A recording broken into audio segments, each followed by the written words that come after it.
Hello everyone, welcome to ओकुल India के सबसे अफोर्डेबल लर्निंग प्लेटफॉर्म में आप सभी लोगों का एक बार फिर से बहुत बहुत स्वागत है। हम लोग डिस्कस कर रहे हैं daily news analysis the Hindu और इंडियन एक्सप्रेस से। आज है 17 अप्रैल 2026। तो आज की बेसिकली दो इंपॉर्टेंट न्यूज़ आर्टिकल्स हैं जो द इंडियन एक्सप्रेस में है, और वो दो आर्टिकल्स हैं। एक तो मॉनसून को लेकर यहाँ पर बात की गई है कि इस साल का जो बारिश है वो कम होने वाली है, ठीक है ना। उसके पीछे क्या रीजंस हैं और क्या आईएमडी ने फोरकास्ट दिया है वो हम लोग यहाँ पर समझेंगे। और दूसरी बात, जो कल हम लोगों ने इशू डिस्कस किया था, है ना, कि विमेन रिजर्वेशन बिल को लेकर जो डिलिमिटेशन वगैरह लाया जा रहा है, तो उसको लेकर यहाँ पर एक आर्टिकल फिर से दिया हुआ है कि किस तरीके से ये जो विमेंस रिजर्वेशन बिल है ये डिलिमिटेशन की प्रोसेस को इफेक्ट कर सकता है। तो ये आर्टिकल्स हम लोग द इंडियन एक्सप्रेस से देखेंगे, और एक आर्टिकल जो है साबरीमाला टेम्पल की एंट्री का केस, ये हम लोग द हिंदू से देखेंगे, ठीक है ना। चलिए तो स्टार्ट करते हैं आज के सेशन को। और सबसे पहले अगर हम लोग इंडियन एक्सप्रेस के न्यूज़पेपर पर अगर नज़र डालें, तो वैसे आज दोनों ही न्यूज़पेपर में जो ये वाली न्यूज़ है, ठीक है ना, ये विमेन रिजर्वेशन को लेकर जो 3 दिन का सत्र बुलाया गया है पार्लियामेंट में, है ना, उसी के यहाँ पर चर्चाएं चल रही हैं आज पूरे न्यूज़पेपर में। चाहे इंडियन एक्सप्रेस उठा लें, चाहे द हिंदू उठा लें, या कोई भी और न्यूज़पेपर आप देख लें, ठीक है। तो यहाँ पर कल जो है वो बिल पेश हुआ है, 131st अमेंडमेंट बिल पेश हुआ है। प्रधानमंत्री मोदी ने भी जो है वो कल इस बिल के पक्ष में, बिल के फेवर में जो है वो अपना, यहाँ पर एक तरीके से कह सकते हैं कि अपनी बात रखी, है ना। तो अब देखते हैं कि आज शाम 4 बजे तक, कल भी देर रात लगभग आई थिंक 1-1:30 बजे के आसपास तक लोकसभा की कार्रवाई जो है वो चली है, और आज की कार्रवाई भी शुरू हो गई है सुबह 11 बजे, और शाम 4 बजे तक का टाइम दिया गया है। उसके बाद इस पर वोटिंग होगी। हालांकि क्योंकि ये एक कॉन्स्टिट्यूशनल अमेंडमेंट बिल है, तो इस पे ये बिल के पास होने के चांसेस थोड़ा सा कम है, ठीक है। ऐसा यहाँ पर दिया भी गया है, और इसकी सिंपल मैथ से आप लोगों को पता है कि कोई भी कॉन्स्टिट्यूशनल अमेंडमेंट बिल जो है वो 2/3 of the present and voting से पास होता है, ठीक है ना, और साथ में 50% ऑफ द हाउस स्ट्रेंथ। और अभी आपको पता है कि टोटल वैसे 543 सीट्स हैं, जिसमें से ये बताया गया है इस न्यूज़पेपर में भी कि 3 सीट जो है वो वैकेंट है। तो आपकी जो इफेक्टिव टोटल स्ट्रेंथ अभी है दैट इज़ 540।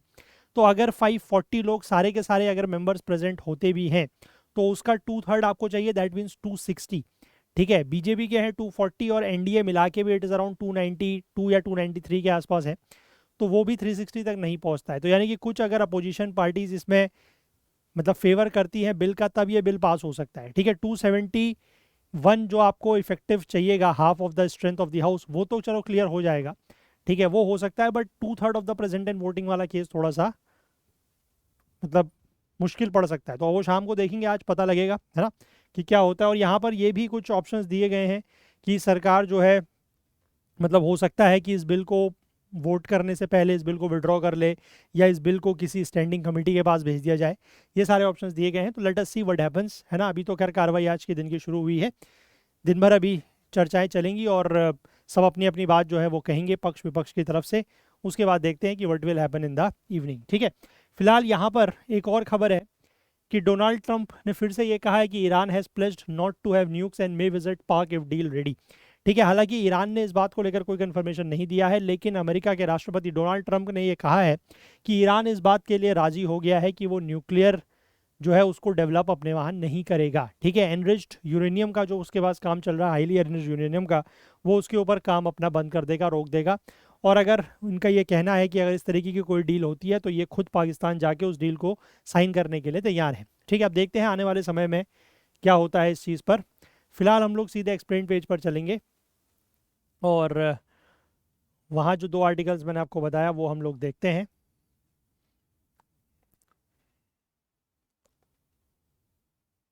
ठीक है, एक तो मैंने आपको बताया वही बिलो मानसून वाला आर्टिकल है, ठीक है, ये बिलो नॉर्मल मानसून रेन। देखिए यहाँ पर क्या लिखा गया है कि पिछले 7 सालों की अगर हम बात करें तो फेयरली गुड रेनफॉल रहा है, मानसून के समय में ठीक ठाक बारिश हुई है। लेकिन इस बार ऐसा लग रहा है कि ये चीज़ थोड़ा सा बदलेगी। India is running out of luck, मतलब हमारी जो लक है वो थोड़ा सा इस बार कमज़ोर रहेगा, ठीक है, ऐसा यहाँ पर कहा जा रहा है। क्योंकि इस साल का जो मानसून है वो एक्सपेक्टेड है टू बी रिलेटिवली ड्राई, ठीक है। ऐसा नहीं है कि बिल्कुल बारिश नहीं पड़ेगी, but as compare to the normal years, जब बारिश नॉर्मल हुई है या नॉर्मल से ज़्यादा हुई है, उसके कंपैरिजन में अगर हम बात करें तो इस बार बारिश थोड़ा सा कम होने की उम्मीद है, ठीक है। ये इंडियन मेट्रोलॉजिकल डिपार्टमेंट, या जिसको हिंदी में हम सीधे सीधे सिंपल भाषा में कहते हैं मौसम विभाग, उसके फोरकास्ट या पूर्वानुमान के अनुसार ये चीज़ लग रही है। ठीक है, अब आईएमडी जो है वो हर साल मानसून से पहले अपना अप्रैल के महीने में एक पहला फोरकास्ट देता है, ठीक है, which is the first preliminary forecast, और उसके बाद फिर मई में देता है, और उसके बाद फिर आगे आने वाले समय में लगातार डेली वो फोरकास्ट देता है। तो आईएमडी ने अपनी पहली फोरकास्ट में जो है वो ये कहा है कि इस बार जो है वो नॉर्मल रेनफॉल से लगभग 92% बारिश होगी। ठीक है, मतलब 8% बारिश जो है वो कम होगी। And it is the lowest forecast for all India monsoon rainfall that IMD has put out in the last 20 years. और 92% का जो इन्होंने डेटा दिया है कि नॉर्मल से 92% बारिश होगी, और ये डेटा जो है वो पिछले, अगर हम 20 सालों की बात करें तो अब तक का सबसे लोएस्ट फिगर है। ठीक है, अब यहाँ पर ये लिखा गया है कि अप्रैल के मंथ में होने वाला एक मतलब ये एक ऐसा अनाउंसमेंट है जिसको बहुत कीनली ट्रैक किया जाता है। ठीक है ना, ये फोरकास्ट जो है, क्योंकि it is not merely an exercise in weather prediction. ठीक है, ये सिर्फ एक वेदर प्रेडिक्शन की एक्सरसाइज नहीं है। जो आने वाले 4 महीने हैं, ठीक है, जून से लेकर सितंबर तक की अगर हम बात करें, तो उसमें हमारा जो एनुअल रेनफॉल है, मतलब जितना साल में बारिश होती है उसका 70% इन 4 महीनों में ही होता है। और इससे हमें पता है कि देश के ज़्यादातर बड़े हिस्से में जो है वो गर्मी से राहत भी मिलती है इस बारिश की वजह से, और इससे हमारी जो इकोनॉमी है, जो अर्थव्यवस्था है, उसके ऊपर भी बहुत बड़ा इम्पैक्ट या बहुत बड़ा असर पड़ता है। ठीक है, हमारे देश की जो अभी भी लगभग आधी के आसपास जो एग्रीकल्चरल लैंड है, वो अभी भी रेन वाटर के ऊपर ही, बारिश के पानी के ऊपर ही निर्भर है इरिगेशन या सिंचाई के लिए। ठीक है, और अगर बारिश जो है वो समय पे होती है, एडिक्वेट अगर रेनफॉल होता है, तो वो एग्रीकल्चरल यील्ड के लिए, मतलब अच्छी एग्रीकल्चरल पैदावार के लिए, अच्छी खेती की पैदावार के लिए बहुत ही क्रिटिकल है ना। और इससे बेसिकली फ़ायदा क्या होता है कि रूरल डिमांड और फार्म की जो इनकम्स वगैरह हैं वो बढ़ती हैं। ठीक है, साथ ही साथ अगर हम बात करें, मतलब एक तो फ़ायदा ये है कि हमारे एग्रीकल्चर के लिए बहुत ज़्यादा क्रूशियल है, बहुत ज़्यादा क्रिटिकल है ये रेन। दूसरी बात ये है कि ये जो हमारे इंडिया के रिजर्वॉयर्स हैं, ठीक है, चाहे उनसे जो पीने के पानी की ज़रूरत पूरी होती है वो हो गया, या फिर हाइड्रो इलेक्ट्रिसिटी के लिए ज़रूरत होती है, या फिर जो इंडस्ट्रीज़ के लिए पानी की ज़रूरत पड़ती है पूरे साल भर, वो इन रिजर्वॉयर से आता है। ठीक है, और बारिश के समय में ये रिजर्वॉयर्स भी इसी पानी से भरते हैं। तो maintaining the flow of rivers, inland water transportation and ground water recharge are some of the other things affected by the monsoon rain. ठीक है, मानसून की बारिश से और क्या क्या चीज़ें प्रभावित होती हैं? जो नदियों का फ्लो है, ठीक है, कई सारी नदियाँ ऐसी हैं जो बारिश के ऊपर निर्भर करती है। अगर बारिश कम होगी तो क्या होगा, उनसे उनमें पानी कम हो जाएगा। ठीक है ना, फिर जो इनलैंड वाटर ट्रांसपोर्टेशन है, जो इन रिवर्स वगैरह में होता है, इनलैंड वाटरवेज वगैरह जो है, वहाँ पर जो ट्रांसपोर्टेशन होता है वो भी इस रेनफॉल के ऊपर निर्भर करता है। फिर अगर हम बात करें ग्राउंड वाटर रिचार्ज की, जो भूजल है, ठीक है, जो ग्राउंड वाटर है, अगर बारिश कम होगी तो ग्राउंड वाटर का लेवल नीचे चला जाएगा, है ना, वाटर टेबल नीचे चली जाएगी, तो उसके ऊपर भी असर पड़ता है। तो अप्रैल के महीने में जो पहला फोरकास्ट आता है, उसके बाद मोर डिटेल्ड से अपडेट किया जाएगा उसको अगले महीने यानी कि मई में, और उसके बाद फिर हर दिन जो है वो फोरकास्ट आता है। और इस फोरकास्ट का इस्तेमाल जो है वो पॉलिसी प्लानर्स यूज़ करते हैं वाटर मैनेजमेंट डिसीजंस के लिए, है ना। The forecast for low rainfall like this year is a sort of notice to governments.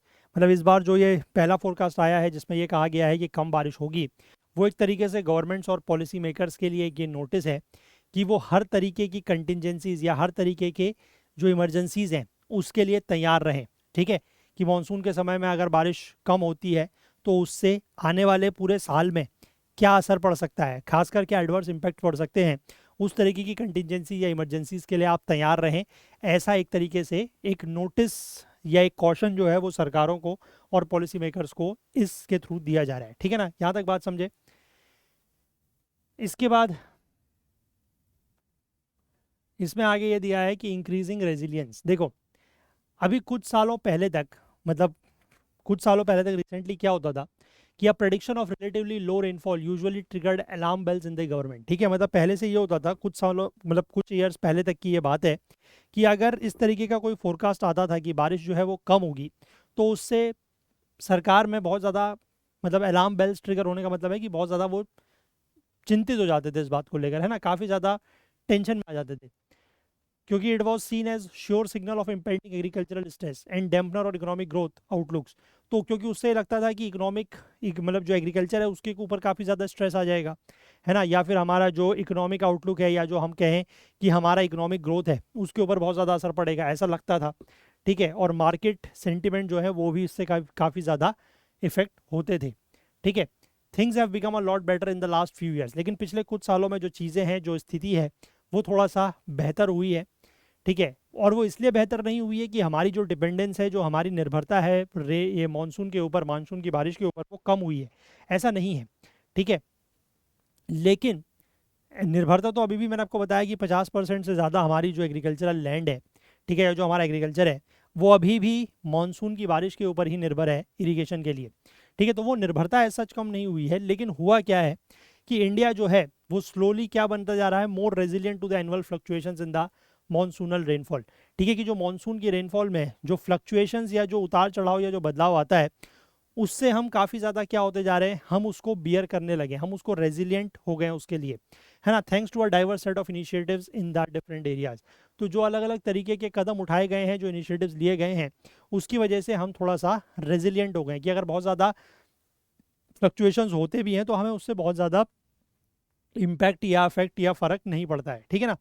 इसके बाद लिखा गया है the improvement in forecast accuracy has come at a time when weather patterns are becoming increasingly unpredictable under the influence of climate change. अब वैसे भी हमें पता है कि क्लाइमेट चेंज या जलवायु परिवर्तन की वजह से हो क्या रहा है कि जो वेदर पैटर्न्स हैं वो काफ़ी ज़्यादा क्या बनते जा रहे हैं, अनप्रेडिक्टेबल बनते जा रहे हैं। तो ऐसे समय पर जो फोरकास्ट की एक्यूरेसी में इम्प्रूवमेंट हुए हैं, ठीक है, कि आपने कुछ भी वेदर फोरकास्ट किया, उसकी वो कितना एक्यूरेट है, उसकी एक्यूरेसी इंप्रूव हो रही है, और वो भी ऐसे समय में जब वेदर क्लाइमेट चेंज की वजह से ये जो वेदर इवेंट्स हैं वो काफ़ी ज़्यादा, या वेदर पैटर्न्स हैं वो काफ़ी ज़्यादा क्या होते जा रहे हैं, अनप्रेडिक्टेबल। ठीक है, rainfall events have become particularly erratic, ये हमें पता है ना, कि रेनफॉल के जो पैटर्न्स हैं या रेनफॉल के जो इवेंट्स हैं ये काफ़ी ज़्यादा इरेटिक, इनमें काफ़ी ज़्यादा एरर आने लगा है। ठीक है, बारिश कभी कम होती है, कभी ज़्यादा होती है, कभी जब होनी चाहिए तब नहीं होती है, जब नहीं होनी चाहिए तब ज़्यादा बारिश होती है। ठीक है, किसी जगह पे जहाँ पर यूजुअली ज़्यादा बारिश हुआ करती थी वहाँ पर कम हो गई है, जहाँ पर कम हुआ करती थी वहाँ पर ज़्यादा हो गई है। तो इस तरीके के जो इरेटिक पैटर्न्स हैं वो देखने को मिल रहे हैं। ठीक है, the number of heavy, very heavy and highly localised rainfall events, very heavy मतलब जो बहुत ज़्यादा बारिश होती थी, या जो लोकलाइज्ड इवेंट्स थे, लोकलाइज मतलब कि किसी एक पर्टिकुलर जगह पे जो बारिश हुआ करती थी, have increased significantly over the last few years and so have extended our dry spells। वही मैंने बताया कि ज़्यादा बारिश हो रही है तो वो लंबे समय तक ज़्यादा ही बारिश हो रही है, किसी एक पर्टिकुलर एरिया में हो रही है तो वहाँ पर ज़्यादा ही हो रही है। ठीक है, और कहीं पर नहीं हो रही है तो ड्राई स्पेल्स बढ़ गए हैं।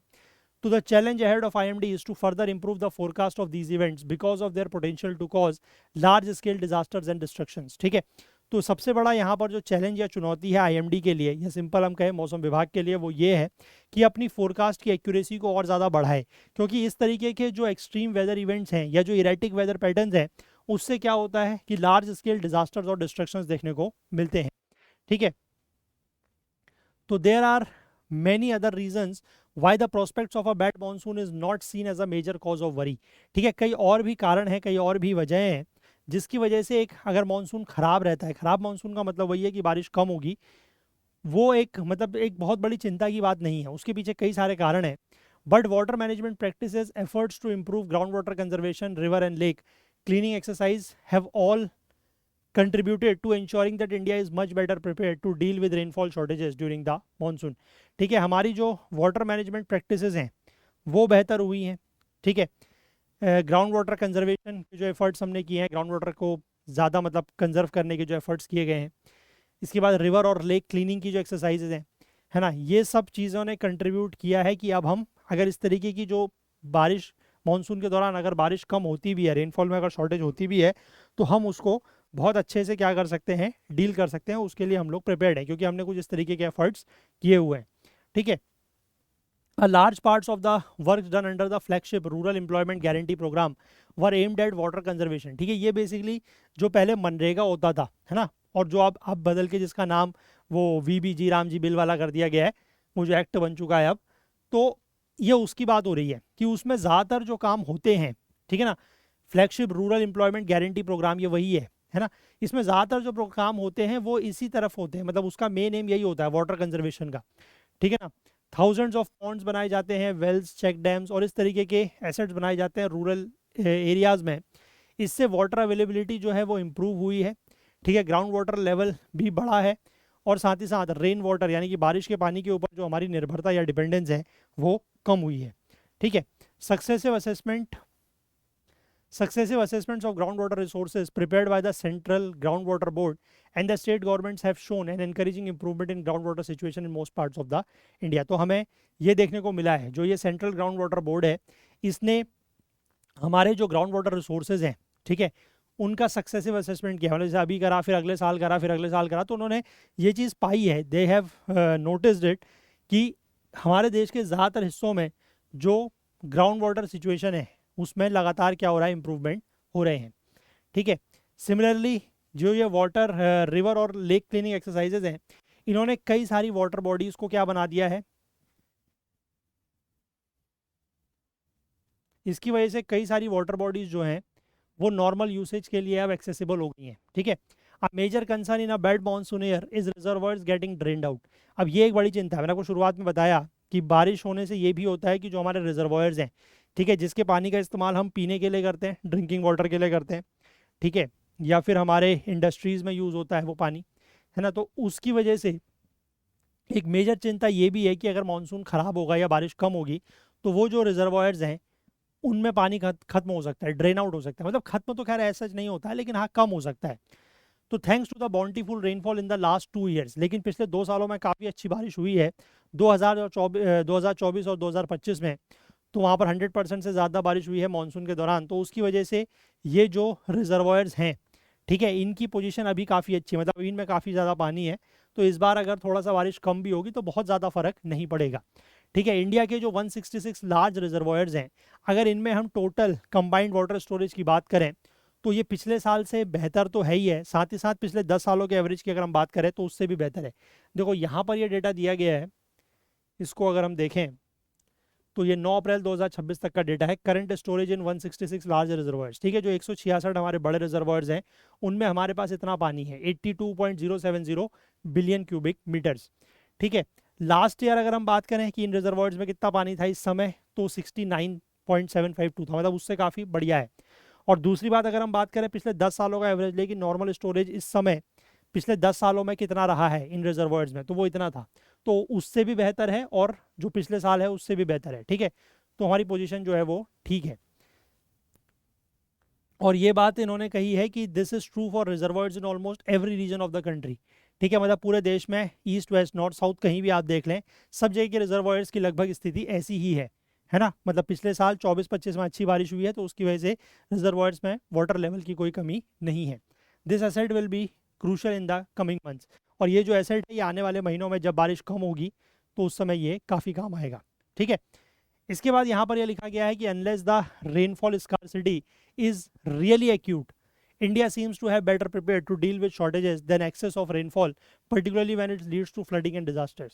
तो यहाँ पर ये कह रहे हैं कि until and unless बारिश अगर बहुत ही कम हुई, ठीक है, तो अलग बात है, तो समस्याएं आ सकती हैं, लेकिन अगर हम कंपेयर करें दो स्थितियों को, दो सिचुएशंस को, कि एक बार बारिश नॉर्मल से बहुत ज़्यादा हो रही है और एक बार बारिश नॉर्मल से बहुत कम हो रही है, तो इन द सिचुएशन और इन द सिनेरियो जब बारिश नॉर्मल से बहुत कम हो रही है तो उस स्थिति में हम बेटर प्रिपेयर्ड हैं कंपेयर टू तब जब बारिश बहुत ज़्यादा हो जाती है, क्योंकि उसकी वजह से क्या हो जाता है, फ्लडिंग आ जाती है ना, बाढ़ वगैरह आ जाती है, डिजास्टर्स होते हैं। तो उस स्थिति के कंपैरिजन में इस स्थिति में हम ज़्यादा प्रिपेयर्ड हैं कि बारिश अगर कम होती है तो, है ना, क्योंकि हमने सारे जो एफर्ट्स किए हुए हैं उनके बेसिस पर ये बात कर रहे हैं। हाँ, अब बारिश बहुत ही कम हो जाए, वैसे इतना कम होता नहीं है, क्योंकि 92% का मतलब है कि बारिश 8% कम होगी, ऐसा नहीं है कि बारिश कोई 20-30% कम हो जाएगी। अगर 20-30% बारिश कम हो जाएगी तो फिर असर पड़ेगा, ठीक है, ये चीज़ यहाँ पर कह रहे हैं। Heavy rainfall events have resulted in at least one major disaster every year over the last 1 decade, यानी कि पिछले एक दशक में अगर हम बात करें तो बारिश की वजह से कम हर साल एक बड़ा डिजास्टर जो है वो हुआ है, ठीक है। अब इसके बाद ये कह रहे हैं कि ये जो इम्पैक्ट है ये पूरे देश में एक जैसा नहीं रहेगा, ठीक है। The monsoon forecast for the entire country done in April every year is useful and indicative but does not say anything about the expected temporal and special variations, ठीक है, मतलब जो ये इस तरीके का अप्रैल के महीने में ये फोरकास्ट करते हैं वो ओवरऑल एक एवरेज मतलब बताता है देश का, ठीक है, कि किस एरिया में कितनी बारिश होगी, कम होगी, ज़्यादा होगी, ठीक है, किस समय पे ज़्यादा होगी, वो चीज़ें ये इसमें नहीं पता लगती हैं।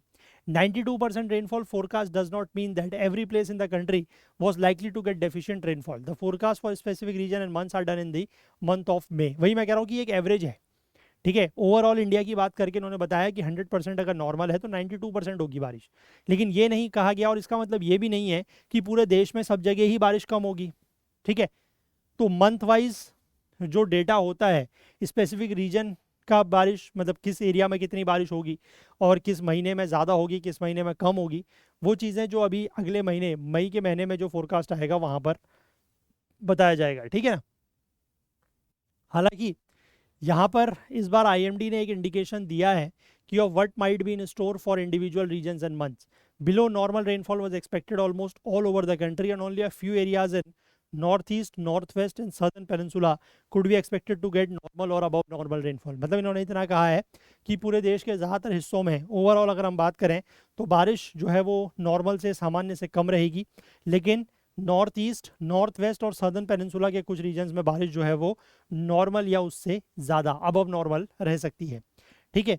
The rainfall is likely to be normal during the first 2 months of the season, ठीक है। जून से सितंबर के 4 महीने का रेनी सीजन होता है, तो जून और जुलाई के शुरुआती 2 महीनों में बारिश जो है वो नॉर्मल रहने की उम्मीद है, लेकिन जो अगले 2 महीने होते हैं दैट इज अगस्त एंड सितंबर में बारिश कम होने की उम्मीद है, ठीक है। और उसके पीछे रीज़न बताया गया है, ये बारिश कम होने के पीछे एल नीनो का फिनोमेना, ठीक है। अल नीनो का जो फिनोमेना है जो ईस्टर्न पैसिफिक ओशन में डेवलप होगा, उसकी वजह से हमारे देश पर असर ये पड़ता है कि बारिश जो है वो कम होती है, ठीक है।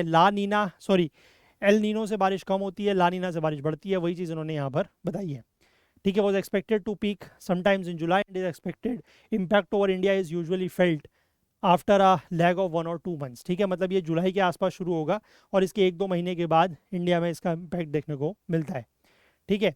An indication of the likely impacts during specific months and regions in April itself is a sign of IMD's greater confidence in its forecast, ठीक है। IMD ने जो मतलब ये फोरकास्ट दिया है कि उसने रीजन वाइज बता दिया है कि थोड़ा बहुत, है ना, और स्पेसिफिक मंथ्स की बात भी की है कि इस महीने ज़्यादा होगी, इस महीने कम होगी, तो ये चीज़ें हमें जो IMD का अपने फोरकास्ट के ऊपर कॉन्फिडेंस है, ठीक है, वो शो होता है इस चीज़ से। क्लियर है बात? चलिए, और यहाँ पर बेसिकली जो आईएमडी के फोरकास्ट की एक्यूरेसी है वो भी बताई गई है। जो ये ब्लू कलर की लाइन है ये बेसिकली फोरकास्ट है, और ये रेड कलर की लाइन जो है वो एक्चुअल रेनफॉल है, ठीक है। तो आप देख सकते हैं कि रिसेंट ईयर्स में जो फोरकास्ट और एक्चुअल है ये काफ़ी क्लोज हैं, तो इससे हमें पता लगता है कि जो फोरकास्ट की एक्यूरेसी है वो भी समय के साथ साथ इम्प्रूव हो रही है, ठीक है। चलिए, इसके बाद हम लोग ये वाला आर्टिकल देखते हैं कि how proposed women's reservation bills could affect the delimitation process, ठीक है। देखिए, तो जो स्पेशल सत्र शुरू हुआ है मैंने आपको बताया कल, है ना, और उस दौरान जो 3 की bills concerning delimitation and women's reservation जो लाए गए हैं, उसके दौरान प्रधानमंत्री मोदी ने बोलते हुए ये कहा है कि that India should not be seen in fragments but as a nation, ठीक है। इंडिया को एक फ्रेगमेंट्स के रूप में ना देखते हुए एक नेशन के रूप में देखना चाहिए। This was in reference to several southern parties concern about the delimitation process reducing their share in the of seats in Lok Sabha, ठीक है। मैंने आपको बताया, कल भी बताया था कि जो सदर्न स्टेट्स हैं उनका यही चिंता है, क्योंकि उनकी पॉपुलेशन कम है as compare to the northern states, और अगर उनका ये कहना है कि अगर पॉपुलेशन के बेस पर, मतलब अभी तक जो भी डिलिमिटेशन हुए हैं वो पॉपुलेशन के बेस पर ही हुए हैं, ठीक है ना, क्योंकि वही क्राइटेरिया है।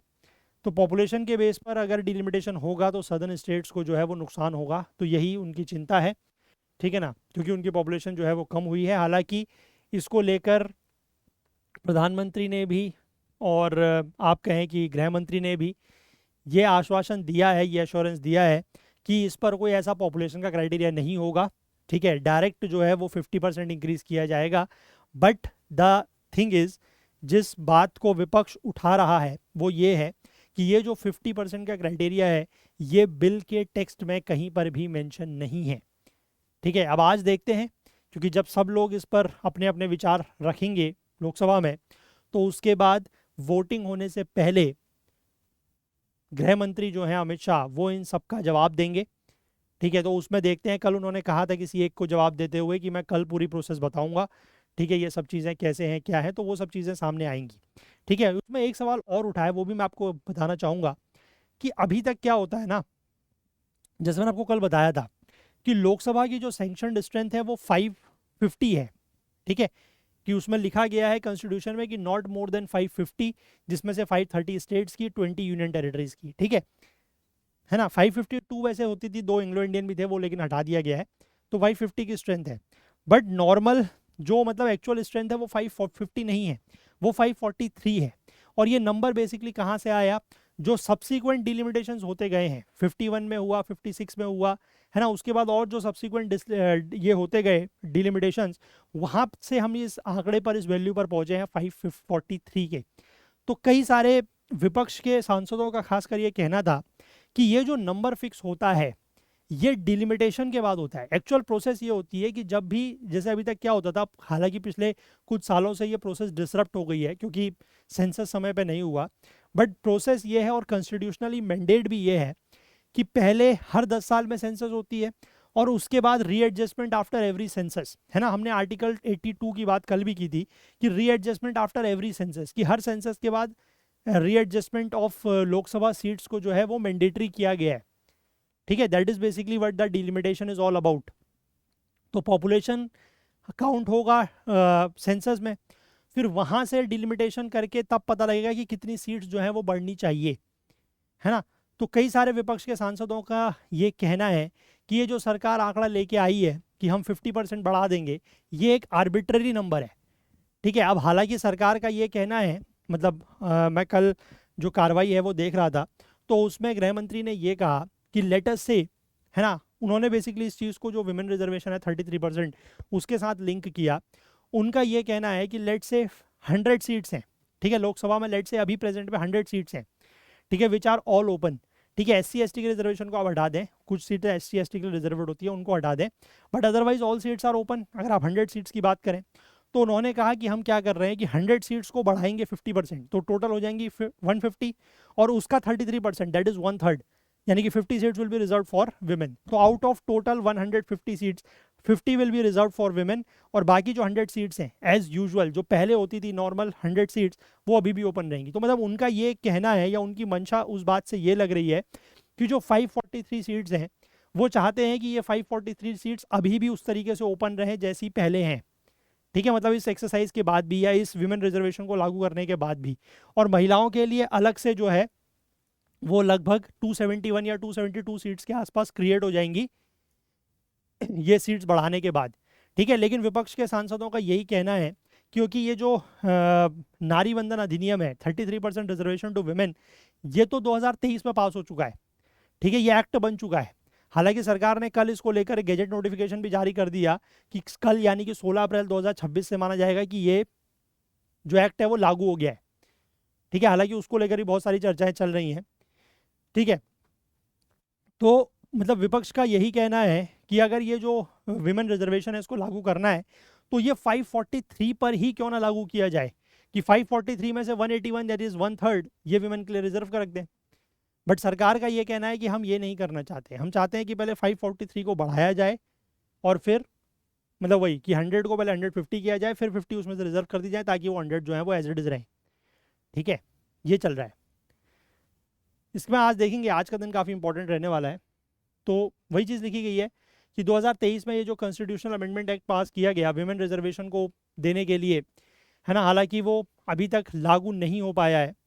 ठीक है, क्योंकि उसमें वही था, उसमें प्रोविजन सरकार खुद ही लेके आई थी कि पहले सेंसस होगा, सेंसस के बाद डिलिमिटेशन होगा, उसके बाद इसको लागू किया जाएगा। 3 साल पहले सरकार का यही मत था, मतलब आज से 2.5 साल पहले मान लीजिए, है ना, सितंबर 2023 में। लेकिन अचानक ये चीज़ें बदल गई, और what could be the reason behind it. ठीक है, तो that the government now seeks to bypass this requirement has become a major stick point for many in the opposition. मैंने वही आपको बताया। ठीक है, उस समय हालांकि सब यही कह रहे थे कि इसको तुरंत लागू किया जाए, उस समय सरकार ने खुद ही ये प्रोविजन लेके आए थे। ठीक है, कि हम पहले सेंसस कराएंगे 2026 के बाद, फिर उसके बाद डिलिमिटेशन होगा, फिर इसको लागू किया जाएगा।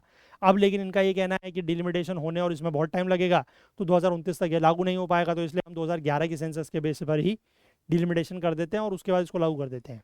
ठीक है, अब यहाँ पर देखो वही चीज़ मैंने आपको बताई है कि इन 3 बिल का एम यही है कि लोकसभा और स्टेट असेंबलीज में 2029 तक 33% वीमेन रिजर्वेशन देना है। ठीक है, ये आपका जो मैंने 3 बिल हैं उसका मैंने आपको कल भी बताया था, 131st amendment bill to amend the Nari Shakti Vandan अधिनियम 2023। ठीक है, ताकि जो विमेन रिजर्वेशन है उसमें तेजी लाई जा सके, मतलब उसको तुरंत इंप्लीमेंट किया जा सके। और डिलिमिटेशन बिल किस लिए लाया गया है? डिलिमिटेशन कमीशन बनाने के लिए, लेटेस्ट पॉपुलेशन फिगर्स के आधार पर। और लेटेस्ट पॉपुलेशन फिगर कौन से हैं? वही 15 साल पुराने 2011 के। और साथ ही अगला एक तीसरा बिल है कि ये जो विमेन रिजर्वेशन है इसको union territories with legislative assemblies वहाँ पर भी एक्सटेंड किया जाए। ठीक है, पहले बिल में वही है कि जो 81 आर्टिकल है हमारे कॉन्स्टिट्यूशन का, जिसमें ये कहा गया है कि 550 सीट्स होंगी, तो उसको अमेंड किया जाएगा। उसमें ये लिखा जाएगा कि 815 मेंबर्स होंगे from states and 35 elected from the UTs. ठीक है, और the statement of objects and reason says that Nari Shakti Vandan Adhiniyam has laid down that women reservation would be implemented following delimitation based on first census after the act was passed. This would delay the process. तो उनका यही कहना है कि हमने खुद ही ये बात मेंशन की थी कि ये जो नारी शक्ति वंदन अधिनियम है ये पास होगा, मतलब ये कब लागू होगा, कब इम्प्लीमेंट होगा? जब पहले सेंसस होगा, सेंसस के बाद डिलिमिटेशन होगा। लेकिन उस चीज़ में काफ़ी ज़्यादा लगता है कि प्रोसेस में डिले होगा, है ना। तो 2029 तक इसको हम लागू नहीं कर पाएंगे, इसलिए हम ये पूरा प्रोसेस अभी कर रहे हैं। ठीक है, so the bill now aims to operationalise. तो अभी ये जो बिल लाया गया है उसका मकसद यही है, ठीक है, कि विमेन रिजर्वेशन को delimitation based on the latest census exercise के आधार पर इसको लागू किया जाए। और लेटेस्ट सेंसस कौन सा है डेटा हमारे पास? वही 2011 का। ठीक है, तो if the delimitation commission is constituted quickly after the passage of the delimitation act, तो सरकार यही चाहती है कि तुरंत ये जो डिलिमिटेशन एक्ट है ये पास किया जाए, 2011 के सेंसस के आधार पर डिलिमिटेशन जो है वो किया जाए और सीटें बढ़ाई जाए और ये लागू किया जाए। बट उसमें एक चीज़ और भी है जो मुझे लगती है, जिसमें मैं कल डेटा देख रहा था, मैंने आपको भी दिखाया था कि 2011 की अगर हम सेंसस में बात करें तो हमारे देश की आबादी 121 करोड़ थी। ठीक है, और आज के जो एस्टिमेट हैं उसके हिसाब से हमारे देश की आबादी कम से कम 140 करोड़ हो चुकी है। मतलब आप ये मान के चलिए कि 20 करोड़ के आसपास हमारी आबादी जो है वो बढ़ गई है। तो अगर आप 2011 के सेंसस के हिसाब से अगर डिलिमिटेशन कर रहे हैं तो चीज़ें कहीं ना कहीं एम्बिगुअस होंगी, ऐसा मुझे लगता है। ठीक है, दो I am not an expert in all this, but देखते हैं, let's see what happens today. ठीक है, और साथ ही साथ जो कॉन्स्टिट्यूशनल अमेंडमेंट बिल है उसमें ये भी है कि आर्टिकल 82 में जो दिया गया है कि रीएडजस्टमेंट ऑफ सीट्स या डिलिमिटेशन आफ्टर एवरी सेंसस जो मैंडेटरी है उसको भी खत्म करने की बात है। कल भी हमने डिस्कस किया था ये चीज़, है ना। तो 1 पर्सन 1 वोट 1 वैल्यू।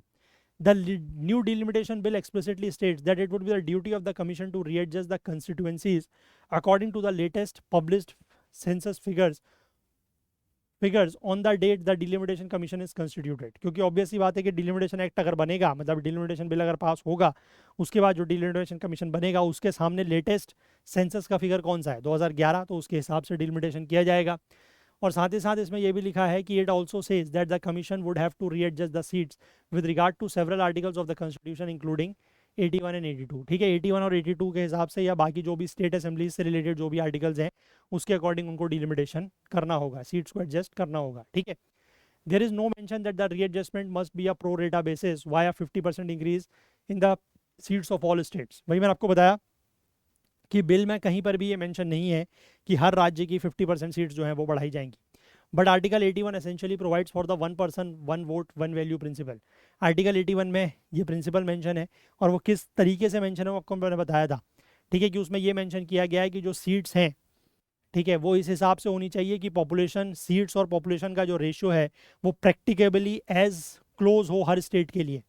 ठीक है, article 81(2) says that there shall be allotted to each state a number of seats in the house of the people in such a manner that the ratio between the number and the population of the states is so as practicable the same for all states। कल भी मैंने आपको बताया था ये बात। ठीक है, आर्टिकल 81(2) में ये दिया गया है।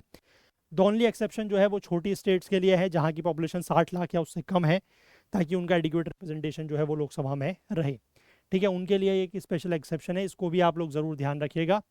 ठीक है, 19 अच्छा इससे पहले ये दिया हुआ है, given the clear provision in article 81 the only way for the proportion of seats allocated to states to remain unchanged is to continue with 1971 census data, something that government sources now suggest। ठीक है, अब यहाँ पर इनका यही कहना है कि ये जो proportion of seats allocated to states है, अगर उसको हम अनचेंज रखना चाहते हैं तो वो 1971 के सेंसस के हिसाब से करना पड़ेगा, क्योंकि अदरवाइज ये जो 81(2) में दिया गया है है ना, कि आपको रेशियो मेंटेन रखना है, अगर आप 2011 की सेंसस के हिसाब से करेंगे तो वो नहीं हो पाएगा, है ना, क्योंकि उसमें तो पॉपुलेशन बहुत ज़्यादा चेंज हो गई है।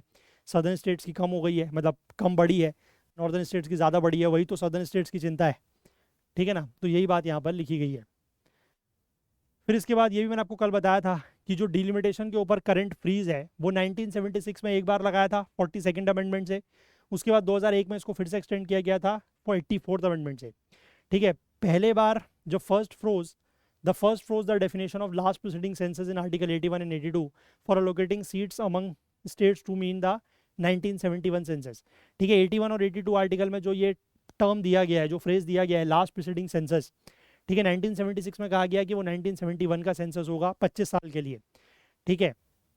और वो इसलिए किया गया था ताकि जो इन इन मतलब ड्यूरिंग दोज ईयर्स जो स्टेट्स हैं वो फैमिली प्लानिंग मेजर्स को इनिशिएट करें, ठीक है, इलेक्टोरल रिप्रेजेंटेशन की चिंता किए बिना। इसके बाद 2001 में फिर से आर्टिकल 81 और 82 को फिर से अमेंड किया गया और उसमें फिर से 25 सालों के लिए ये फ्रीज लगाया गया और रेलिवेंट फिगर्स जो थे वो वही बात की गई, ठीक है, कि वो कौन सा जो लास्ट प्रीसीडिंग सेंसस है वही माना जाएगा 1971 का। और उसके बाद उन्होंने ये कह दिया कि जब तक 2026 के बाद पहला सेंसस नहीं आएगा तब तक ये चीज़ें फ्रीज रहेंगी, ठीक है। हावर जो प्रेजेंट बिल है उसमें ये delimitation commission readjust seats as per the latest census figures, ठीक है। तो उसमें वही बात की गई है कि लेटेस्ट सेंसस फिगर मतलब 2011 के हिसाब से, ठीक है। अब हालांकि यहाँ पर सरकार की तरफ से ये कहा जा रहा है कि हम इस बिल में एक एडिशनल सेक्शन या एक शेड्यूल जो है वो अटैच करेंगे जिसमें हर स्टेट की सीट्स का एग्जैक्ट मेंशन होगा, ठीक है। But it is unlikely to pacify a restive opposition, लेकिन ये बात अपोजिशन को खास पसंद नहीं आ रही है, क्योंकि उसके पीछे ये रीज़न है उनका ये कहना कि ये जो शेड्यूल में जो भी मतलब नंबर ऑफ सीट्स लिखी जाएंगी इसको बाद में सरकार जो है वो सिंपल मेजोरिटी से चेंज कर सकती है, ठीक है, क्योंकि शेड्यूल में लिखा जाएगा इसको, एंड शेड्यूल इज नॉट मतलब considered a part of the act, ठीक है ना। तो but it is in his speech in Lok Sabha union home minister Amit Shah explicitly mentioned he exact number of seat such each state would have after a 50% increase in Lok Sabha seats. खासकर उन्होंने मतलब all states तो नहीं but जो सदर्न स्टेट्स हैं उनका उन्होंने ज़रूर मेंशन किया, कुछ स्टेट जैसे कि आंध्रा, तेलंगाना, कर्नाटक, केरला, तमिलनाडु कि यहाँ पर इतनी सीट्स हैं, और 543 का जो अभी हाउस है उसमें इन स्टेट्स का कितना रिप्रेजेंटेशन है परसेंटेज वाइज, और जब ये 50% सीटें बढ़ जाएंगी तो 815 के हाउस में या 816 के हाउस में इनका कितना रिप्रेजेंटेशन हो जाएगा परसेंटेज वाइज, वो उन्होंने बताया है, ठीक है। बट आज का दिन काफ़ी ज़्यादा इंपॉर्टेंट और इंटरेस्टिंग रहने वाला है इस चीज़ को लेकर, तो अभी से लेकर शाम तक मेरी नज़र इस पर रहेगी, ठीक है। मैंने कल भी इसको बहुत क्लोजली जो है वो मतलब पूरे सदन की कार्रवाई को देखा, लोगों को सुना, क्योंकि उस सुनने से ना मतलब काफ़ी कुछ एक आप कह सकते हैं कि पर्सपेक्टिव मिलता है, ठीक है। जैसे न्यूज़पेपर में तो इतने आर्टिकल्स हैं बट इसमें कुछ बहुत ज़्यादा नहीं लिखा जाता, ठीक है, सारी चीज़ें नहीं लिखी होती, तो उसमें आपको दोनों पक्ष मतलब पक्ष का भी विपक्ष का भी, ट्रेजरी बेंचेस का भी और जो अपोजिशन बेंचेस हैं उनका एक मतलब एक पक्ष देखने को, एक जानने को मिलता है, तो वो काफ़ी अच्छा लगता है मुझे, तो इसलिए मैं उसको फॉलो करता हूँ। मैं आज भी फॉलो करूँगा इस सेशन के बाद शाम तक, फिर देखते हैं क्या होता है, ठीक है। कल फिर मैं आपको बताऊँगा। चलो, तो ये फिलहाल ये आर्टिकल हो गए। अब मैंने आपको बताया कि एक साबरीमाला एंट्री टेम्पल एंट्री वाला केस है, उसका आर्टिकल हालांकि बहुत बड़ा दिया हुआ है न्यूज़पेपर में, ठीक है। This is that article which I am talking about, Indian express में आर्टिकल दिया हुआ है, काफ़ी लंबा आर्टिकल है। मैं चाह रहा हूँ कि इस आर्टिकल को मैं थोड़ा सा समरी फॉर्म में आप लोगों के साथ डिस्कस कर लूँ, बाकी आर्टिकल मैं आप लोगों के साथ शेयर कर दूंगा टेलीग्राम में, आप इसको पढ़ लीजिएगा, ठीक है। मैं समरी के फॉर्म में थोड़ा सा इसको आपको बता देता हूँ कि ये मामला क्या है पूरा, ठीक है। देखो, तो बेसिकली केरला में एक साबरीमाला मंदिर है, ठीक है, which is dedicated to lord Ayyappa, उससे रिलेटेड ये मंदिर है। कई दशकों तक इस मंदिर में 10 से 50 साल तक की महिलाओं को जो है वो एंट्री बैन थी, ठीक है। 10 से 50 साल का डेटा क्यों है, क्योंकि 10 से 50 साल की महिला जो हैं वो मेंस्ट्रुएटिंग एज में होती हैं, है ना, तो इनको जो है वो टेम्पल में कहा जाता था कि दे आर इम्प्योर, तो इसलिए इनको बैन किया गया था कई सालों तक, ठीक है। हालांकि 2018 में जो सुप्रीम कोर्ट में ये केस गया तो सुप्रीम कोर्ट ने इस बैन को जो है वो खत्म कर दिया, ठीक। अब 2026 में फिर से सुप्रीम कोर्ट की 9 जजों की constitution bench which is led by CGI justice Suryakant, वो ये एग्जामिन कर रहे हैं कि 2018 का जो फैसला है वो सही है या नहीं है। 2018 का फैसला क्या है, आप पहले इस बात को समझिए कि जो ये 10 से 50 साल की महिलाओं के ऊपर बैन लगाया था टेम्पल एंट्री को लेकर, सुप्रीम कोर्ट का कहना था कि ये बैन सही नहीं है, ठीक है। तो अब वही एग्जामिन किया जा रहा है कि क्या ये जो बैन अपलिफ्ट किया गया था या बैन को स्ट्रक डाउन किया गया था, क्या वो सही था या नहीं था, इसका ऊपर फैसला यहाँ पर लिया जा रहा है। ठीक है। और यहाँ पर एक सवाल और भी है कोर्ट के सामने, जो बड़ा सवाल है, मतलब इस इशू के आड़ में एक सवाल ये चल रहा है कि how far can courts go in reforming religious practices, कि जो रिलीजियस प्रैक्टिसेस हैं उनमें बदलाव या उनमें सुधार करने के लिए कोर्ट्स जो है वो किस हद तक जा सकते हैं। ठीक है, how far can the courts go, समझ रहे हैं बात। चलिए, अब 2018 के रूलिंग की अगर हम बात करें तो देखिए 2018 की सुप्रीम कोर्ट की रूलिंग, उस समय 5 जजों की बेंच थी। 5 जजों की बेंच ने 4-1 से फैसला दिया था। ठीक है, एक ने कहा था, मतलब 4 लोगों ने कहा था कि ये बैन जो है वो खत्म होना चाहिए, एक ने कहा था कि ये बैन रहना चाहिए, तो इसलिए ये जो बैन है वो खत्म कर दिया गया। कोर्ट ने बेसिकली एक 1965 का रूल था, that is Kerala Hindu places of public worship authorisation of entry rules, इसका रूल 3B था। ठीक है, और उसमें क्या कहा था कि रिलीजियस ग्रुप्स जो हैं वो विमेन को एक्सक्लूड कर सकती हैं बेस्ड ऑन कस्टम। तो इसी रूल के आधार पर जो है वो महिलाओं की एंट्री मंदिर में बैन थी। ठीक है, तो कोर्ट ने इसी रूल को खारिज कर दिया, इस रूल को स्ट्रक डाउन कर दिया और वो बैन जो है वो भी खत्म हो गया। अब कोर्ट का ये कहना था कि ये जो बैन है वो फंडामेंटल राइट्स, कुछ फंडामेंटल राइट्स को वायलेट करता है, like the right to equality. ठीक है, इक्वलिटी के अधिकार को वायलेट करता है, जो राइट टू नॉन डिस्क्रिमिनेशन है उसको वायलेट करता है, राइट टू डिग्निटी को भी वायलेट करता है। ठीक है, कोर्ट ने ये भी कहा, दो और इंपॉर्टेंट बातें कोर्ट ने कही, वो ये थी कि Ayyappa devotees are not a separate religious denomination. ठीक है, कि जो अयप्पा, जो भगवान अयप्पा हैं, जो लॉर्ड अयप्पा हैं, उनके जो डिवोटीज या जो भक्त हैं, जो श्रद्धालु हैं, वो कोई सेपरेट रिलीजियस डिनोमिनेशन नहीं है। ठीक, पहली बात।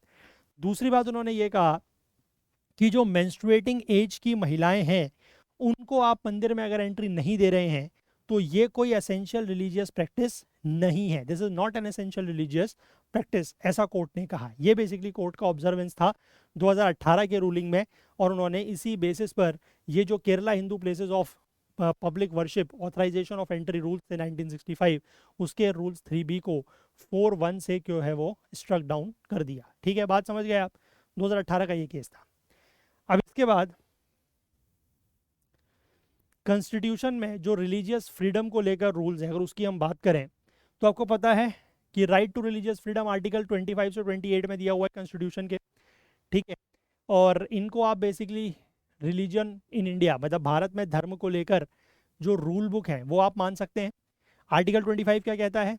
आर्टिकल 25 ये कहता है कि हर व्यक्ति के पास ये अधिकार है to freely follow practice and spread their religion, कि व्यक्ति, मतलब हर व्यक्ति के पास ये अधिकार है कि वो जो भी धर्म चाहे, ठीक है, उस धर्म को अपना सकता है, उस धर्म को फॉलो कर सकता है, प्रैक्टिस कर सकता है और अपने धर्म को फैला सकता है। ठीक है, लेकिन इस अधिकार के कुछ लिमिट्स भी हैं। ठीक है, और वो लिमिट्स ये हैं कि पब्लिक ऑर्डर, ठीक है, पब्लिक ऑर्डर को नुकसान नहीं पहुंचना चाहिए, हेल्थ, मोरालिटी और बाकी फंडामेंटल राइट्स को वायलेट नहीं होना चाहिए, और उसके अलावा अगर आप इन चीज़ों को सेफ गार्ड कर रहे हैं, मतलब इनको अगर कोई नुकसान नहीं पहुंचा रहे, इनको वायलेट नहीं कर रहे हैं, तो you can follow any religion. ठीक है, आपकी अपनी इच्छा है, यह आर्टिकल 25 कहता है। आर्टिकल 26 क्या कहता है? आर्टिकल 26 बेसिकली बात करता है रिलीजियस ग्रुप्स या डिनोमिनेशंस को लेकर। उसमें यह कहा गया है कि कोई भी पर्टिकुलर रिलीजियस ग्रुप जो है वो अपने खुद के रिलीजियस अफेयर्स को मैनेज कर सकता है। ठीक है, रिलीजियस इंस्टीट्यूशन सेटअप कर सकता है, ओन और मैनेज कर सकता है प्रॉपर्टी को। ठीक, this right is also subject to public order, health and morality. ये हालांकि ये जो एक्ट है वो भी पब्लिक ऑर्डर, हेल्थ और मोरालिटी के लिए सब्जेक्टेड है, लेकिन इसमें कोई और फंडामेंटल राइट्स, मतलब it is not subjected to any other fundamental rights. और ये 2000 सॉरी ये इसलिए आर्टिकल 25 से ज़्यादा स्ट्रॉन्ग हो जाता है। ठीक है, इसके बाद आर्टिकल 27 और 28 जो हैं they are also related to right of freedom of religion. इसमें यह लिखा है कि no one can be force to pay taxes for a religion and religious instructions in state schools is restricted. ठीक है, कि कोई भी, मतलब किसी रिलीजन के लिए आपसे कोई टैक्स नहीं वसूला जा सकता है, कोई टैक्स देने के लिए आप मजबूर नहीं किए जा सकते। और साथ ही साथ जो स्टेट स्कूल्स हैं, स्टेट स्कूल्स मतलब जो स्टेट रनड स्कूल्स हैं या जो स्कूल जिनमें स्टेट की तरफ से ग्रांट वगैरह मिलती है, वहाँ पर कोई रिलीजियस इंस्ट्रक्शन जो है वो नहीं दिए जा सकते। ठीक है ना, ये पूरे आपके 4 आर्टिकल्स हो गए, ये आप लोग पॉलिटी में पढ़ते भी हैं। इसके बाद अगर हम आगे बढ़ें तो अब असेंशियल रिलीजियस प्रैक्टिस क्या होती है उसके बारे में अगर हम बात करें तो पूरे के पूरे जो डिबेट है उसका मेन जो सेंटर पॉइंट है, जो कोर इशू है वो यही है। ठीक है, courts thus created a test to decide which religious practices are protected. तो कोर्ट ने बेसिकली इस तरीके के टेस्ट्स बनाए हैं ये डिटरमाइन करने के लिए कि कौन सी ऐसी रिलीजियस प्रैक्टिसेस हैं जिनको प्रोटेक्ट किया जाए, मतलब ऐसी कौन सी रिलीजियस प्रैक्टिसेस हैं विच आर एसेंशियल। ठीक है, the test ask is this practice so important that without it the religion would completely change. ठीक है, तो बेसिकली मतलब किसी भी प्रैक्टिस को अगर ये पता लगाना हो कि क्या ये रिलीजियस या एसेंशियल रिलीजियस प्रैक्टिस है या नहीं, तो उसमें एक सवाल ये पूछा जाता है कि क्या ये प्रैक्टिस इतनी इम्पॉर्टेंट है कि अगर इस प्रैक्टिस को ख़त्म किया जाए तो जो रिलीजन है वो पूरी तरीके से बदल जाएगा। अगर इस सवाल का जवाब है येस, तो ये माना जाएगा कि वो जो रिलीजियस प्रैक्टिस है that is an essential religious practice और उसको पूरी तरीके से प्रोटेक्शन दिया जाएगा, उसको कोई भी फिर टच नहीं कर सकता। ठीक है, बात समझ गए। लेकिन अगर इस सवाल का जवाब होगा नो, कि ये जो प्रैक्टिस है वो इतनी एसेंशियल नहीं है कि अगर इसको खत्म किया जाए या इसके बिना जो रिलीजन है वो पूरी तरीके से चेंज हो जाएगा, अगर इसका जवाब नहीं है किसी भी प्रैक्टिस को लेकर, तो फिर गवर्नमेंट या कोर्ट जो है उसको रिफॉर्म कर सकती है उस प्रैक्टिस को, या उसको खत्म भी कर सकती है। ठीक है, अब इसको लेकर कुछ यहाँ पर और केसेस का जिक्र है। ये सारी इन्फॉर्मेशन जो है आप यकीन मानिएगा मैंने अपनी तरफ से कुछ नहीं इंक्लूड किया है, सारी इन्फॉर्मेशन जो है वो जो आर्टिकल मैंने आपको दिखाया उस आर्टिकल में मेंशन है। ठीक है, बस मैंने इसको थोड़ा सा सिंप्लीफाई कर दिया है ताकि आप आसानी से चीज़ें समझ सकें। ठीक है, तो ये भी आप मुझे बताइएगा कि ये जो मैंने एफर्ट किया है ये वर्थ इट है या नहीं है। ठीक है, यहाँ पर एक केस का मेंशन है दैट इज़ शिरूर मठ का केस है 1954 का। ठीक है, ये पहला ऐसा बड़ा केस था जिसमें रूल्स बनाए गए थे। सुप्रीम कोर्ट का ये कहना है कि that religion includes practices essential to the faith. ठीक है, सुप्रीम कोर्ट ने भी ये बात मानी थी कि रिलीजन्स जो है मतलब धर्मों में ऐसी कुछ प्रैक्टिसेस होती हैं जो फेथ के लिए एसेंशियल हैं। ठीक है, लेकिन उसमें रिलीजियस प्रैक्टिसेस मतलब ऐसी वही एसेंशियल रिलीजियस प्रैक्टिसेस जो प्रोटेक्टेड हैं उनको सेक्युलर एक्टिविटीज़ जैसे कि प्रॉपर्टी और फाइनेंस उनसे अलग माना है। ठीक है, कोर्ट ने, और ऐसी प्रैक्टिसेस जो सेक्युलर एक्टिविटीज़ हैं वो एसेंशियल रिलीजियस प्रैक्टिस नहीं है तो उनको गवर्नमेंट जो है वो रेगुलेट कर सकती है। ठीक है, तो इसीलिए यहाँ से सेक्रेड वर्सेस सेक्युलर का एक डिस्टिंक्शन निकल के आता है 1954 के शिरूर मठ के केस से। ठीक, और सुप्रीम कोर्ट ने यहाँ पर जो ये वर्ड है डिनोमिनेशन, इसका ऑक्सफोर्ड डिक्शनरी का मीनिंग का वर्ड यूज़ किया है, मतलब उसके ये मीनिंग को लिया है। इसके बाद यहाँ पर एक और केस है 2004 का एक केस है दैट इज़ आचार्य जगदीश्वरानंद अवधूत। ठीक है, अब इस केस में जो ये एसेंशियल रिलीजियस प्रैक्टिस के डॉक्ट्राइन है इसको और ज़्यादा फर्दर क्लेरिफाई किया गया है। It said the test is कि is the practice indispensable to the religion's core identity. तो सवाल ये आता है कि क्या जो भी प्रैक्टिस के ऊपर मतलब बात हो रही है कि क्या वो प्रैक्टिस उस रिलीजन की कोर आइडेंटिटी से इंडिस्पेंसिबल है, कि मतलब उस प्रैक्टिस को रिलीजन की कोर आइडेंटिटी से आप अलग नहीं कर सकते। ठीक है, किसी भी प्रैक्टिस के बारे में जब बात की जाती है तो the doctrine tries to balance religious freedom with constitutional accountability. और इस डॉक्ट्रिन से जो रिलीजियस फ्रीडम है, ठीक है, और जो कॉन्स्टिट्यूशनल अकाउंटेबिलिटी है उसको बैलेंस करने की कोशिश की गई है। ठीक, अब यहाँ पर आगे हम ये बात करेंगे कि किस तरीके से जो कोर्ट्स की थिंकिंग है वो समय के साथ बदली है। ठीक है, 1950 से 1980s के समय में अगर हम बात करें तो उस समय जो प्रोटेक्शंस हैं वो ज़्यादा हुआ करते थे। ठीक है, जैसे कि महंत श्री जगन्नाथ रामानुज दास 1954 की बात है। इस दौरान कोर्ट ने ये कहा कि आर्टिकल 25(1) जो है that protects all practices that are essentially religious. ठीक है, सभी प्रैक्टिसेस जैसे कि रिचुअल्स, सेरेमनीज, ऑब्जर्वेंसेज है ना, मोड्स ऑफ वर्शिप, ये सारे के सारी क्या हैं, दीज आर एसेंशियली रिलीजियस, मतलब ये रिलीजियस प्रैक्टिसेस मानी गई हैं, एसेंशियल रिलीजियस प्रैक्टिसेस। ठीक है, नॉट जस्ट द डॉक्ट्राइन्स। इसके बाद 1972 में शेषामल का केस है, उसमें ये जो वाइडर व्यू है इसको और ज़्यादा रीइंफोर्स किया गया कोर्ट की तरफ से, और उसमें ये कहा गया कि practices don't need to be scripturally essential, just essentially religious. ठीक है, कि स्क्रिप्चरली एसेंशियस होना जरूरी नहीं है, सिर्फ एसेंशियली रिलीजियस हैं तो उनको ज़्यादा प्रोटेक्शन दिया जाएगा। लेकिन इसके बाद अगर हम रिसेंट ईयर्स में बात करें 2015-2018 के आसपास बात करें तो प्रोटेक्शंस जो हैं वो थोड़ा सा कम हो गए हैं। ठीक है, जैसे यहाँ पर 2015 का केस है आदि शैव शिवाचार्यार्गल का केस है। इसमें कोर्ट ने ये कहा कि that even if a practice existed since ancient times it can not be protected unless it is essential to the core function of the religion. कि ऐसा नहीं है कि कोई भी अगर प्रैक्टिस या कोई भी अगर परंपरा आप कहिए, ट्रेडिशन आप कहिए कि वो बहुत सदियों से चला आ रहा है, एंशियंट टाइम से अगर चला आ रहा है ना, तो आप उसको सिर्फ इस बेसिस पर प्रोटेक्ट नहीं दे सकते unless it is essential to the core functions of the religion. जब तक वो उस रिलीजन के, उस धर्म के कोर फंक्शन के लिए एसेंशियल नहीं है, तब तक आप सिर्फ उसको इस बेसिस पर प्रोटेक्शन नहीं दे सकते कि वो एंशियंट टाइम से चला आ रहा है। ठीक है, तो यहाँ पर प्रोटेक्शन को थोड़ा सा कम किया गया है। इसके बाद ये जो इंडियन यंग लॉयर्स एसोसिएशन 2018, ये साबरीमाला वाला जो केस था, इसमें इस नैरोवर टेस्ट को अप्लाई किया गया और ये कहा गया कि ये जो महिलाओं को एक्सक्लूड किया जा रहा है is not essential to Ayyappa's worship. ठीक है, वही कि जो मेंस्ट्रुएटिंग एज की विमेन है 10 से 50 साल तक की, उनको जो एक्सक्लूड किया जा रहा है, टेम्पल एंट्री उनकी बैन की जा रही है, वो अयप्पा की वर्शिप के असेंशियल पार्ट नहीं है। ठीक है ना, इसी चीज़ को अप्लाई करके वो बैन को ख़त्म किया गया था। अब इसके बाद जो यहाँ पर बदलाव हुआ है वो क्या है, देखिए, religious protections have been gradually shrinking over the decades. वही मैंने आपको बताया कि ग्रेजुअली श्रिंक हो रहे हैं, है ना। पहले ज़्यादा प्रोटेक्शन दी जाती थी, अब वो कम प्रोटेक्शन दी जाती है। अब कुछ ही रिलीजियस प्रैक्टिसेस जो है उनको एसेंशियल माना जाता है। Earlier all genuinely religious practices were protected. ठीक है, पहले से सारी की सारी जो रिलीजियस जेन्युइन रिलीजियस प्रैक्टिसेस होती थी उनको प्रोटेक्ट किया जाता था। नाउ ओनली सिर्फ ऐसी प्रैक्टिसेस जो एब्सोल्युटली सेंट्रल हैं to the religion's identity are protected. ठीक है, तो इसलिए practices at the periphery of the religion can be reformed, यानी कि सिर्फ और सिर्फ वही प्रैक्टिसेस जो कि आप कह सकते हैं उस रिलीजन की कोर आइडेंटिटी से रिलेटेड है, सिर्फ उन्हीं को रिलीजियस, असेंशियल रिलीजियस प्रैक्टिस माना जाएगा। अदरवाइज बाकी प्रैक्टिसेस को आप क्या कर सकते हैं, रिफॉर्म कर सकते हैं। गवर्नमेंट चाहे या कोर्ट चाहे वो रिफॉर्म कर सकते हैं। ठीक है, अब यहाँ पर सरकार की तरफ से क्या आर्ग्यूमेंट किया गया वो अगर हम देखें, ठीक है, सरकार की तरफ से जो लॉयर हैं, that is solicitor general Tushar Mehta, इन्होंने कुछ आर्ग्यूमेंट दिए हैं। इनके अलग अलग आर्ग्यूमेंट दिए गए हैं आर्टिकल में, वही मैंने यहाँ पर लिखे हैं। पहला इनका आर्ग्यूमेंट ये है कि जो कॉन्स्टिट्यूशनल मोरालिटी है दैट इज सब्जेक्टिव।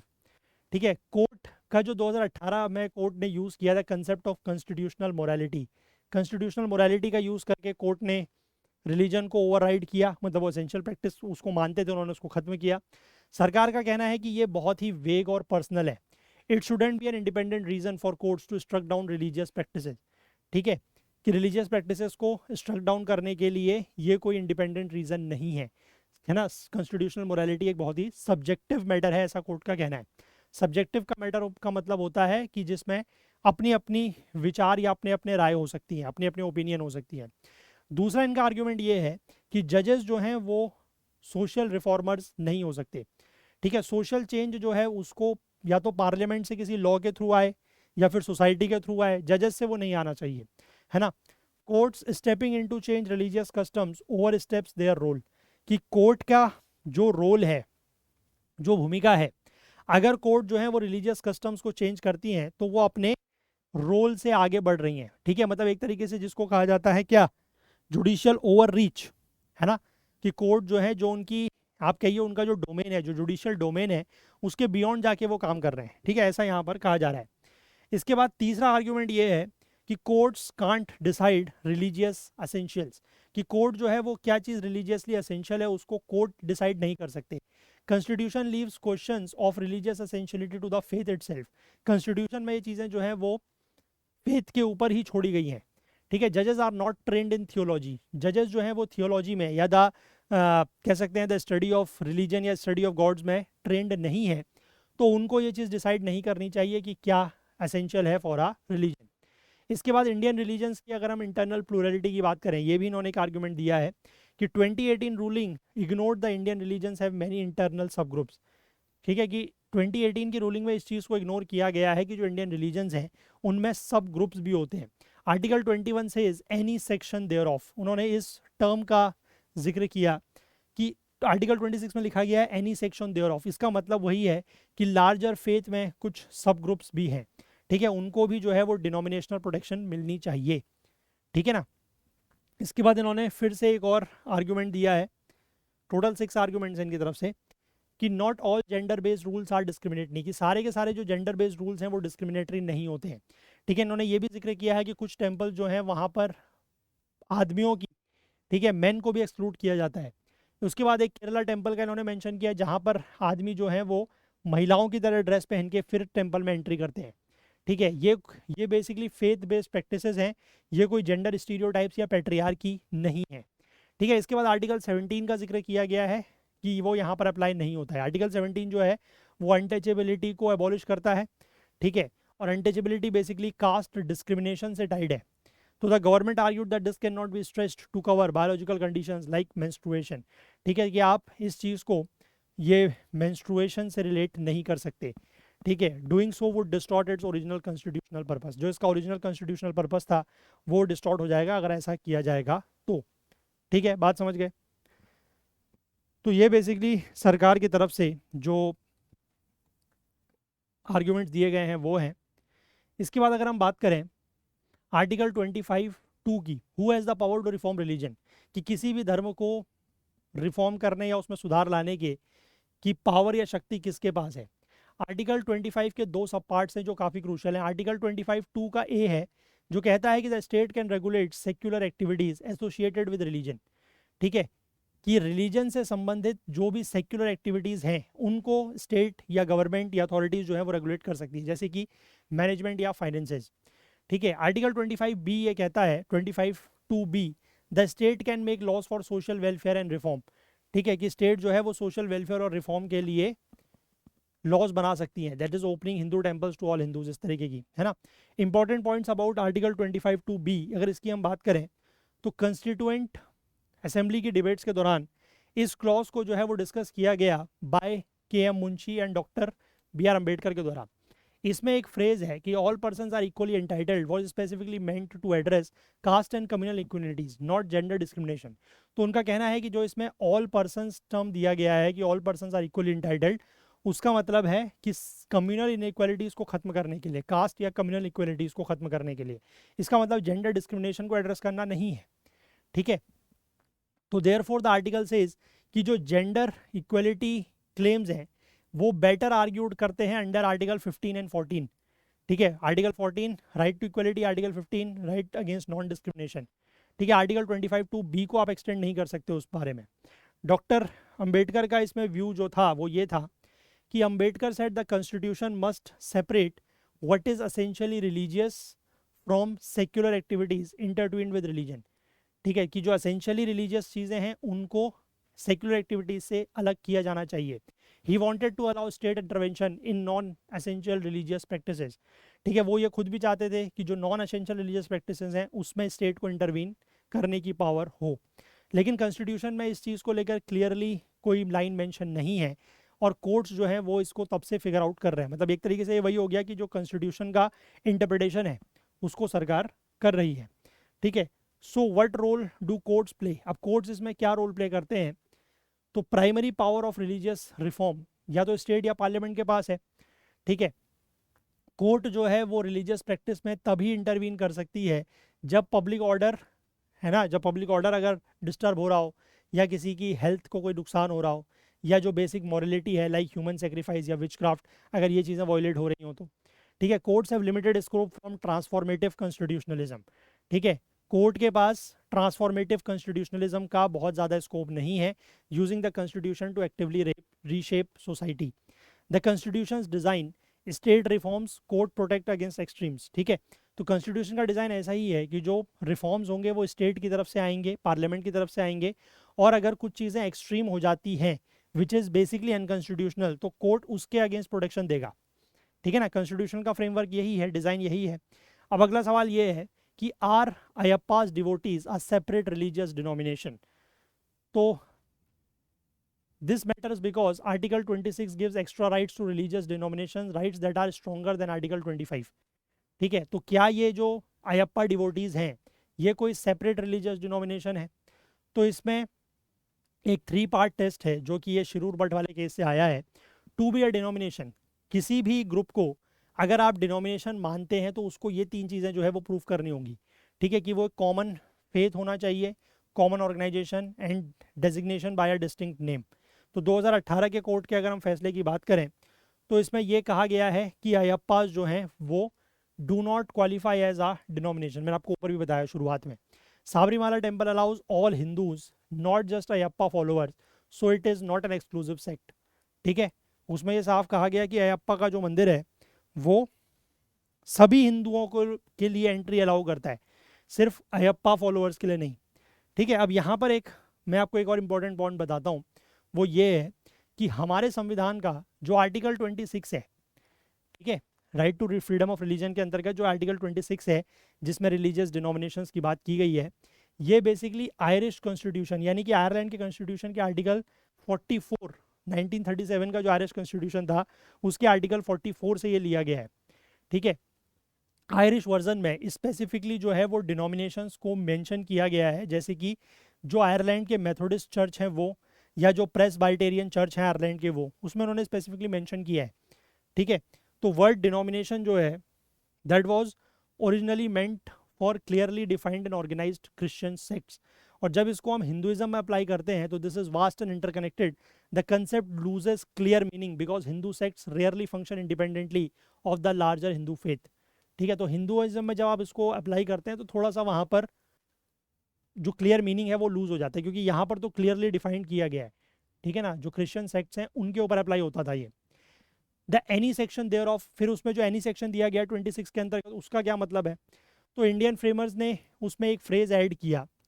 ठीक है ना, इस प्रॉब्लम को एड्रेस करने के लिए उन्होंने इसके अंदर एक एनी सेक्शन देयर ऑफ, ये जो है वो आर्टिकल 26 में ऐड किया गया।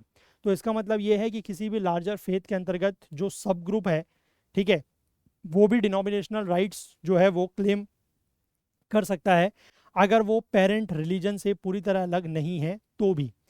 ठीक है, तो क्रिटिक्स जो है वो इसी बात का यूज़ कर रहे हैं, और इसीलिए वो कह रहे हैं कि जो अयप्पा डिवोटीज हैं they should get the denominational protection, तो उनको डिनोमिनेशनल प्रोटेक्शन मिलना चाहिए, क्योंकि डिनोमिनेशनल प्रोटेक्शन का मतलब वही है कि वो अपने रिलीजियस अफेयर्स को अपने तरीके से मैनेज कर सकते हैं।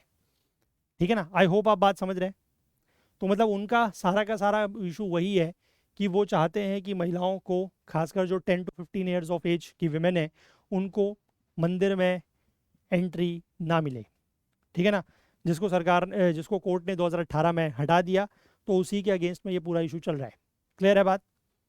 ठीक है, तो ये मैंने आपको एक समरी फॉर्म में क्लियर कवर करवाया है, क्योंकि अगर मैं इसको पूरा न्यूज़पेपर से अगर कवर करवाता आर्टिकल से, तो समझ में भी थोड़ा सा आई थिंक कम आता, और वो काफ़ी लंबा भी था। ठीक है, तो मैं इस तरीके से कोशिश करूंगा कि जो भी एडिटोरियल्स वगैरह भी अगर होंगे कुछ रेलिवेंट, तो उसको हम इसी तरीके से कवर करेंगे। ठीक है, और ये मैं आपके साथ शेयर कर दूंगा जो हमारा टेलीग्राम चैनल है वहाँ पर। ठीक है, आई होप बात समझ में आई, और मुझे आप इसको लेकर फीडबैक अपना ज़रूर दीजिएगा कि आपको ये चीज़ जो मैंने यहाँ पर इनिशिएटिव लिया है ये कैसा लगा। ठीक है, हेल्पफुल है या नहीं है। चलिए, तो फिलहाल हम लोग आज का सेशन जो है वो इतना ही रखते हैं। आई नो कि सेशंस जो हैं वो थोड़ा सा मतलब लेट आ रहे हैं, बट आई विल ट्राई कि थोड़ा सा मैं इसको मॉर्निंग में और शिफ्ट कर सकूं अगर, तो इफ़ पॉसिबल फॉर मी। ठीक है, चलिए, तो फिलहाल आप लोग हाईलाइटेड आर्टिकल्स के लिए हमारा ये जो टेलीग्राम चैनल है करंट अफेयर्स ओकुल, इसको ज्वाइन कीजिएगा, और कुछ भी डाउट्स वगैरह होता है तो आप नीचे वीडियो के कमेंट्स में लिख सकते हैं, और अपने फीडबैक वगैरह देना ना भूलें। तो चलिए, आज के लिए इतना ही, बाकी कल को फिर से मिलेंगे इंडियन एक्सप्रेस न्यूज़ एनालिसिस की आईना सीरीज़ के साथ। आईना सीरीज़ नहीं है अब ये, सॉरी, वो पुरानी आदत है तो आईना सीरीज़ मुंह से निकलता है। आईना सीरीज़ नहीं है अब, ये डीएनए हो चुका है, daily news analysis from the Hindu and Indian express. ठीक है, तो दोनों ही न्यूज़पेपर में क्योंकि कुछ इंपॉर्टेंट आर्टिकल्स रहते हैं, तो मैंने सोचा कि जितना भी पॉसिबल हो सकता है दोनों आर्टिकल्स, दोनों न्यूज़पेपर कंबाइन करके पढ़ाया जाए, है ना। तो चलिए, कल को मिलेंगे, तब तक के लिए अपना बहुत बहुत ध्यान रखें। Please do take care of yourself. Thank you, have a nice day, bye bye.